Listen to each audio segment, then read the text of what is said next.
কিবা আছিল নেকি, কিবা স্মৃতি? প্ৰথম প্ৰেম বুলি ক'লে মোৰ অকণ ফানি কথাটো। সাধাৰণতে সেইটো বয়সত মানুহ প্ৰেমত নপৰে। মই নাৰ্চাৰীতে প্ৰেমত পৰিছিলোঁ এজনী ছোৱালী। চ' খুব বেছি ক্ল'জ ফ্ৰেণ্ড আছিলে, আৰু এতিয়া নামটো নকওঁ বাৰু।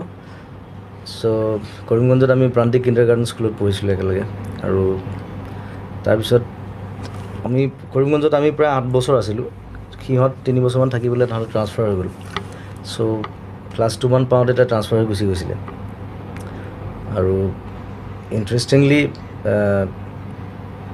এই গোটেই কাহিনীটো মোৰ এটা গান আছে ৰুমাল গানটোত সেই গোটেই কাহিনীটো মই বিৱৰণ দিছোঁ। ৰুমাল গানটো কাল্পনিক নহয় আচলতে, মোৰ নিজৰ লাইফৰ।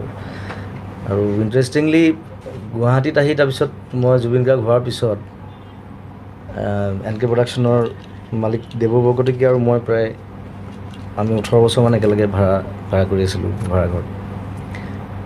চ' আমি এই জু-ৰোডৰ ওচৰতে এটা ৰাস্তাটোৰ নামটো পাহৰিলোঁ, জোনালীৰ ভিতৰতে এইফালে ক'ৰবাত এটা ঘৰত আমি প্ৰায় 3 বছৰ ভাড়া কৰি থাকিলোঁ এটা ঘৰত। তাৰপিছত আমি ঘৰটো শ্বিফ্ট কৰিলোঁ বেলেগ জেগাত। আৰু ইণ্টাৰেষ্টিংলি যিদিনা শ্বিফ্ট কৰিছোঁ ঘৰটো, বস্তু বাহিনী লৈ আমি ওলাই আহিছোঁ, সেইদিনা গম পাইছোঁ যে সেই ছোৱালীজনী কিনাৰ ঘৰটোতে থাকে, নেইবাৰ।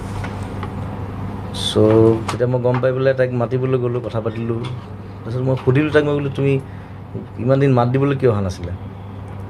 তাই কৈছে তুমি ইমান ডাঙৰ মানুহ হৈ গ'লা, মোৰ ভয় লাগিল কিজানি চিনি নোপোৱা বুলি।